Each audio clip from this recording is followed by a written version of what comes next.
साहिबा, मैं आपका बहुत बहुत स्वागत करता हूँ कि कम से कम आप के आने के बाद मिर्ज़ापुर में एक हलचल सी शुरू हो गई है कि यहाँ के लोग कुछ करें, आगे बढ़ें। और सबसे बड़ी बात यह है कि मिर्ज़ापुर एक ऐसा शहर है, ऐसा डिस्ट्रिक्ट है जो एक ज़माना था कि हिंदुस्तान के 10 डिस्ट्रिक्ट में डेवलप डिस्ट्रिक्ट इसका नाम हुआ करता था, लेकिन आज हम बहुत पीछे हो गए। उसकी वजह क्या है, इसको जानने की आप कोशिश कर रही हैं। तो दो चीज़ें हैं, एक तो कुंदन उद्योग है, यहाँ पे पत्थर का भी काम है, और कारपेट उद्योग। मुझे याद है एक ज़माना था कि दरिया यहाँ पे बहुत बिका करती थी, हर परचून के दुकान पे दरिया होती थी और लोग खरीद के ले जाते थे। लेकिन आज वो बिल्कुल देखने को नहीं मिलता। जहाँ तक पीतल उद्योग का बात है, जैसा आपके शिरोमणि भाई ने बोला कि जिस तरीके से मुरादाबाद के लोग आगे बढ़े, नई नई चीज़ें बनाई, क्योंकि ये इंटीरियर डेकोरेशन इसका बहुत बड़ा रोल हो सकता है, लेकिन हम लोग प्रोडक्ट बना नहीं पाते। नहीं तो हम कारपेट के साथ इसको भी एक्सपोर्ट कर सकते हैं, वर्ल्ड मार्केट में इसको आप प्रोड्यूस कर सकते हैं, लेकिन ऐसा हो नहीं पाता। तो उसको जैसा ये हो रहा है कि एक कारपेट पे आता हूँ, तो कारपेट क्लस्टर भी यहाँ पास हुआ था, लेकिन कुछ दिन तक तो यहाँ पे देखा, उसके बाद पता नहीं क्या हो गया, वो जब चला गया। तो मैं ये कहना चाह रहा था कि अगर यहाँ पे इंफ्रास्ट्रक्चर को कायदे से डेवलप किया जाए।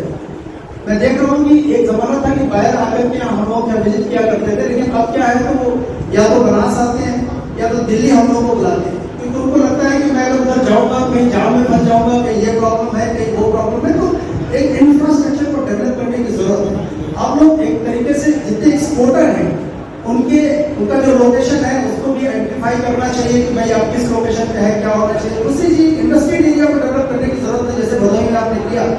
तो आजकल एक बड़ा इशू है वाटर ट्रीटमेंट प्लांट का, ईटीपी, कि अगर आप डाई हाउस लगाए हैं, कोई चीज़ किया है, तो आपका पानी जो है बगैर ट्रीट किया है गंगा जी में जा नहीं सकता। तो ऐसा एक एरिया बनना चाहिए जहाँ कॉमन ईटीपी प्लांट लगे और सारे उद्योगों का, सारे जितने भी बिजनेसमैन हैं उनका पानी वहाँ जाए और वो बाकायदा ट्रीट होकर के आगे बढ़े। तो उससे क्या होगा, जो थोड़ी सी परेशानी भी होती है, गवर्नमेंट के जो एम्प्लॉई होते हैं वो उससे भी निजात मिलेगी। तो मेरा फोकस है इंफ्रास्ट्रक्चर को डेवलप करने का। मैं जहाँ तक नए प्रोडक्ट की बात है तो यहाँ एक्सपोर्टर को पूरी तरीके से लगे हैं कि भाई हम क्या चीज़ बनाएं जो आज वर्ल्ड मार्केट में चल रहा है। एक सबसे जो मेजर इशू है जो मैंने महसूस किया हुआ है कि हमारा जो हैंड क्राफ्टेड कारपेट है, इसका डिमांड पहले बहुत ज़्यादा हुआ करता था, क्योंकि इसका प्रोडक्शन बहुत फास्ट है और ये सस्ता पड़ता था, इसलिए लोग जो है बाहर में हैंड क्राफ्टेड कारपेट को ज़्यादा पसंद करते थे। लेकिन जब से टर्की ने एक ऐसा माहौल बनाया, टर्की में वहाँ मशीन में कारपेट बनने लगे और वो इतने वर्ल्ड क्लास में बनने लगे, इतने अच्छे बने, ये तो उन्हें भी बनाने लगे, जिसकी वजह से हम लोगों को बहुत ज़्यादा कॉम्पिटिशन फेस करना पड़ रहा है। और हमारा जो क्राफ्टेड मार्केट है वो धीरे धीरे बिल्कुल खराब होता जा रहा है, डाउन होता जा रहा है। और उसमें लेबर सबसे ज़्यादा अगर देखेंगे तो क्राफ्टेड में लगता था, फास्ट ग्रोइंग प्रोडक्ट है, उसके अलावा मटेरियल भी सबसे ज़्यादा लगता था।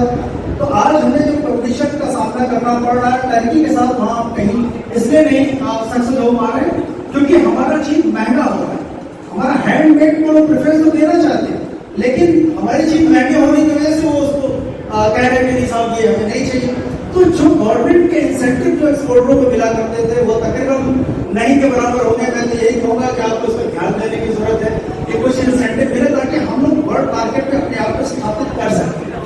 और ये अच्छा, दूसरी चीज ये है कि कारपेट एक लेबर ओरिएंटेड, एक तरीके से जॉब ओरिएंटेड एक वो है, बिजनेस है। अगर आप किसी और सेक्टर से 1000 करोड़ कमाते हैं तो शायद उसमें लाख एम्प्लॉय होंगे, लेकिन अगर 1000 करोड़ यहाँ से अगर बिजनेस एक्सपोर्ट होता है तो शायद यहाँ 20 लाख लोग एम्प्लॉय होंगे, क्योंकि सारा ये हैंडमेड है।